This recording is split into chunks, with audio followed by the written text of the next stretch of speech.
If chess is art, his creativity paints a stunning canvas. If chess is science, his original ideas and intuitive play question many a hypothesis. And if chess is a sport, his fighting spirit and passion over the board brings in the adrenaline. He is the 2017 World Cup winner. He's a former Blitz champion, world champion. He's also won several elite events, including the Sinkfield Cup, Norway Chess, Krenke Chess, Wykanse, Tal Memorial, to name a few. And he returns to Gibraltar as the 2018 winner. We are privileged to have with us the one and only Levon Aronian. Welcome back to Jib, Lev. Thank you. How is it to be back here? It's great, you know, where the whole Europe people are shaking here. There's sun and there is daylight at 6 o'clock. It's wonderful. Great. Now, the tournament's about to begin. We're going to start the Masters soon. What's the general feeling when you return to an event as the defending champion? General feeling is, especially when it comes to Gibraltar tournament, is you want to start on a good note, because this is the first event of the year and you want to have a good tournament. And generally it's kind of, you know, it's a fresh start. It's very exciting. So there is no better place to start the year, I think. That's really nice to hear. Now, Lev, there's been a sort of a shift in the chess calendar of the very elite players in the world. There was a time when this was a very decided calendar. You played amongst each other. There were these closed events that happened, but we see more and more elite players participating in open events like Gibraltar. What do you think is the reason for that? The reason is, I think the elite players are tired of playing against each other. We want some excitement. Some action. Yeah, we want to face other players. We want to see, you know, what does it feel like to play some riskier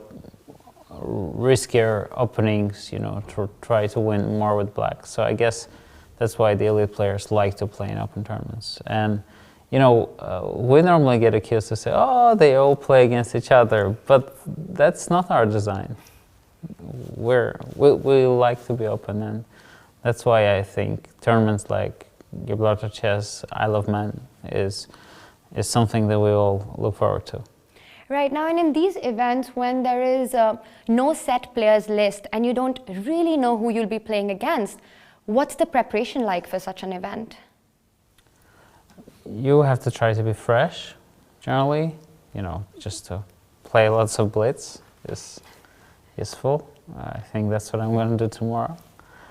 Generally, you have to prepare creative, you know, you have to be more open to new ideas in the openings, I think, to be having a good tournament here. To be open to taking more risks. I guess. Right. Now also give us some insight, Lev. A player like you, one of the elite players of the world, when you're deciding your calendar of the year, what are the factors that come into play to decide what tournaments you play in and what you don't play in? Well, most of the things are decided with the World Championship cycle, because you want to be part of it. That's like the most important. But if you're not a part of it, then you kind of choose to play somewhere where you really like to be, I guess. And also the tournaments that respect you, you know. I guess that's what's the most important for chess players. How big a motivation is it for you to fight for the World Championship? Well, that's something I'm going to do till I can play chess. Something that I live for. I mean, not really succeeding, so this sentiment is very active. It's something I want to dedicate myself to till I succeed. So basically, that's what I do. Right, now just taking that thread a little forward, Lev, you've won so many tournaments, but the candidates remain that elusive event for you.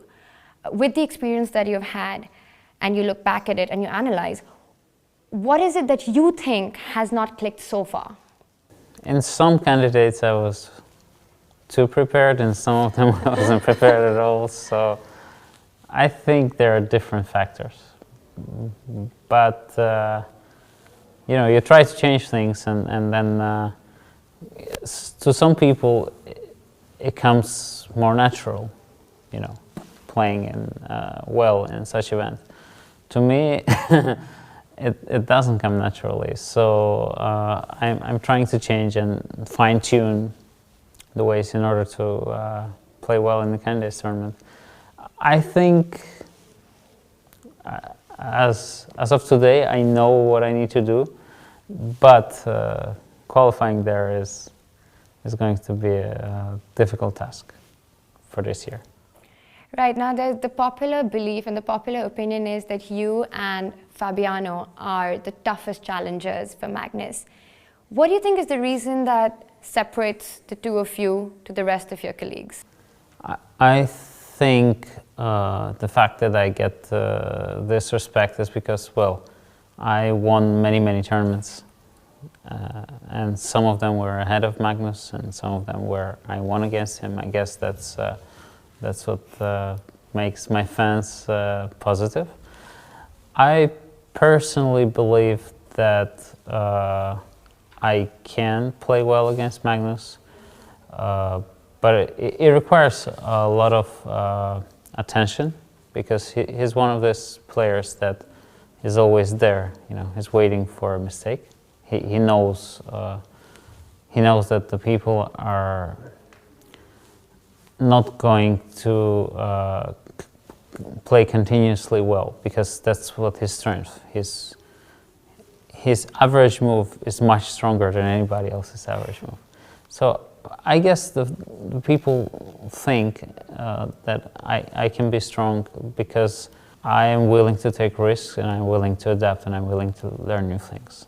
Of course, when I count the opportunities that I've missed against Magnus, I could write a book about it. But we look forward to it. but that would be a very depressive book, so I wouldn't do that. Hopefully with a happy ending. That's what I hope for as well. But yeah, I think that's part of style of Magnus. He believes in the quality of the moves. He believes that even if you're in trouble, if you work hard, you'll be able to come on top. And he benefits from it because he does play really well when he's worse.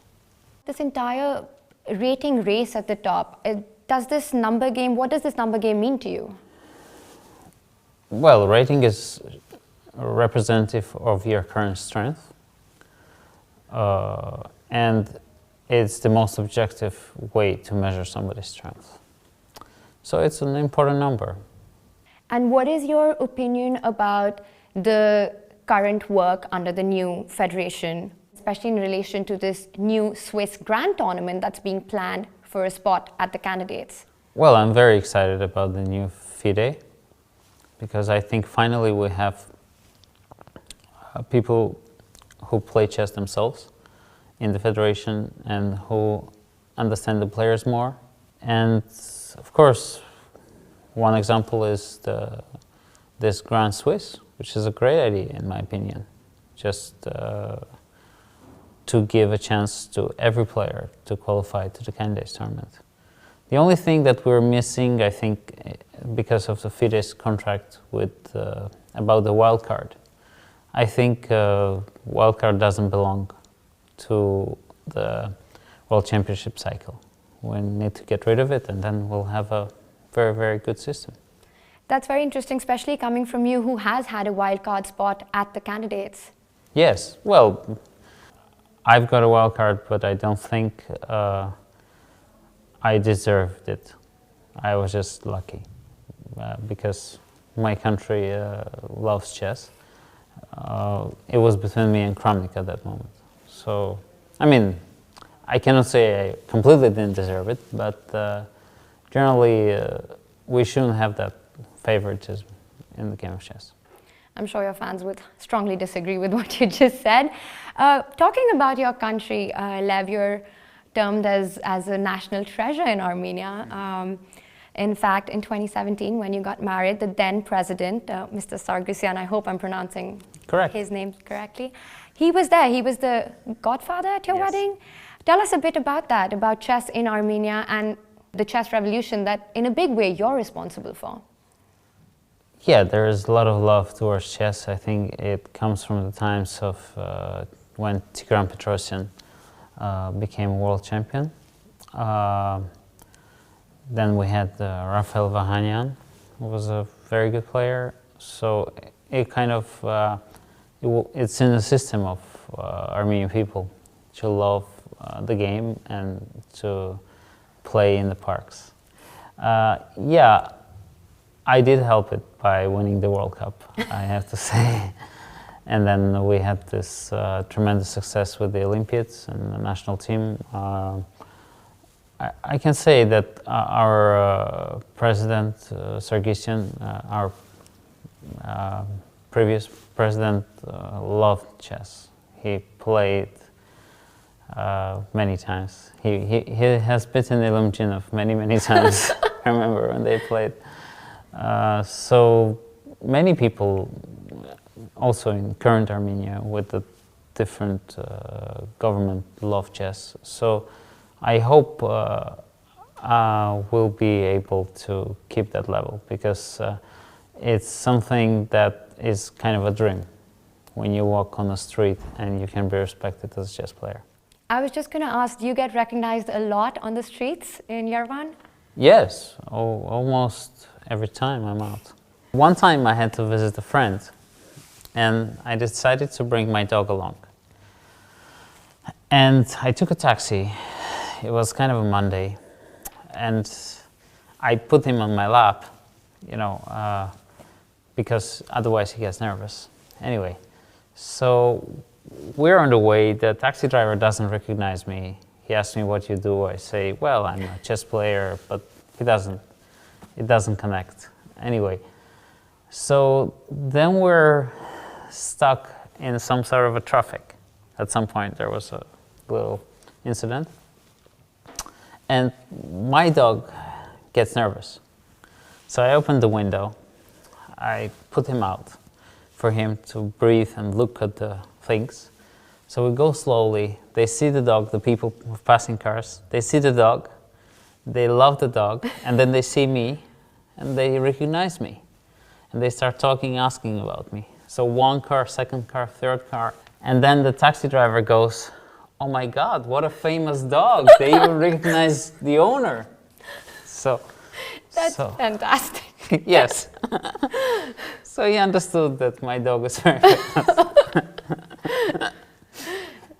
Right, now you also mentioned about the big success that the Armenian team has had. The national team led by you has won Olympic medals, European Championship. The Armenian Eagles were also the Pro Chess League champions. Yeah. What do you think is the reason that the team is so successful at team events, despite often not being the favorites on paper? Generally, I think many Armenian players are underrated. So they, because as a nation, we tend to get carried away at some point. We get some success, and then we're like, yeah, well, the world is ours.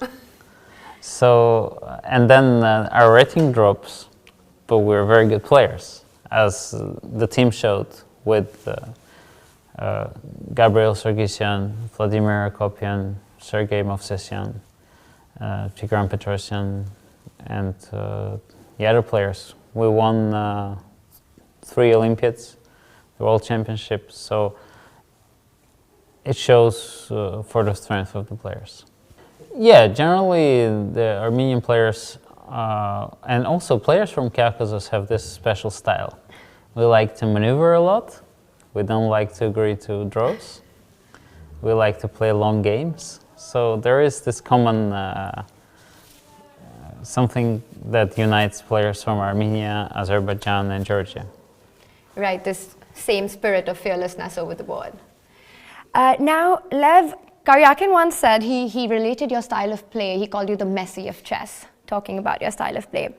Did he say he was messy or Maybe he meant that you're really messy on the Yes. board, but we're going to go with Lionel Messi for right now. And Vishy said that you're a D4 player who plays in the style and treats it like E4. Gary said that the world is a better place when Lev is playing well, but he also said that Levon faces his losses with a smile, and he believes that to be the world's best player, you need to hate losing. CNN called you the David Beckham of chess. Which out of these is the most flattering or the most amusing for you? Well, being compared to probably the greatest living football player in history, Wait, David Beckham or Messi? Messi. That's very flattering. Yeah, I mean, generally, I get lots of compliments for my play. But the fact is, I don't like losing. I don't like losing at all, but I try to pretend I'm okay with it. The thing that I believe in, that when you lose, you have to respect your opponent. You have to appreciate the fact that he played a good game. So, but generally, since I normally come back with wins after losses, it shows my attitude towards the losses themselves. I prefer wins. Absolutely, and you are known for your wonderful sportsmanship. Now, when one studies your games, Lev, one gets a feeling of beauty in chess. What is it about the game that brings you pure joy? There are certain things that I really enjoy the most in the game of chess. I love maneuvering a lot. I love when you can transfer your pieces in a nice way. I love domination, especially some brand of domination, which I think was branded by Boleslavsky, by some of the most beautiful domination in the game of chess, is when you attack a minor piece and it cannot move. When you attack the minor piece and you dominate the position so much that you win it. There are many, many beautiful things, but one thing I can say that I don't stop getting amused by the amount of beauty there is in the game of chess. I see it every day, and it's something that inspires me all the time. Many forms of art are something that really affects me, just in a positive way, or literature, and same way I can say about chess. So I can say I'm very romantic. Although nowadays I think for most of the people it's sign of being vulnerable, but I don't feel vulnerable. I'm there to fight, but also to appreciate beauty. You've also been in the top 10 for a very, very long time. For a player of your level, what are the biggest challenges involved with being one of the best players in the world? I think biggest challenges when you start losing is the way to come back. That's the biggest challenge, because you need to change things. I always get inspired by people like Boris Gelfand, Vladimir Kramnik, and because they always try to learn new things. And Vasily Ivanchuk, my most favorite player. Mine too. I think I've learned that to have more fighting spirit, because the younger guys, especially Magnus, who started this, he basically copied everything that Bobby Fischer did. He didn't really start it, but he copied Bobby and Karpov's approach, is to play chess without really thinking about the objective assessment of the position. That's very important. Just to play good moves without really thinking that I'm better, I'm worse, or I want something. Playing chess without wanting is very important. Have you also studied a lot from chess books? I studied a lot from chess books when I was little. I think I've read at least 200 books till I turned, I would say 17. I've read one after another. I actually love to read. I read at least 1 or 2 books a month. And is there one particular chess book that had a huge impact on you that you would highly recommend? Oh yeah, one of my most favorite books was actually it's a modern book, because people always say, oh, you know, this Zurich 53, or I don't know, Alechian's 200 games and things like this. But they're all great. All of those books are great. But the most profound thing, that the book that was influencing the way I think, was Rosen's chess 7 Deadly Sins, because it talks about the subjects that I knew were there, but I couldn't express it. And I always wanted to write something with Jonathan, something like an improved version from a different perspective. But we're both very busy, so maybe one day we'll do it. That's a great recommendation. That's actually been spoken about a lot by the top players right now. Lev, if you could take 3 qualities from any of your colleagues, 3 different colleagues, you could include yourself in this list, and sort of create this uber chess player, this mutant X version of a chess player. What are these 3 qualities, and from whom would you take them? Well, I would take Fabiano's diligence. Okay. I would take Magnus's attention to detail, you know, precision. The swag, the swagger, Okay. my swagger. So that is the mutant X chess player. Yes. It would be diligence, precision, and swagger. That's Yes. what you need. That's great. And now finally, what is your professional and personal goal for 2019? 2019, I would like to have a similar year like I had in 2017. So a good year with many wins. And personal, I'm so happy generally in life that it's difficult to ask for more. That I just want my family to be healthy and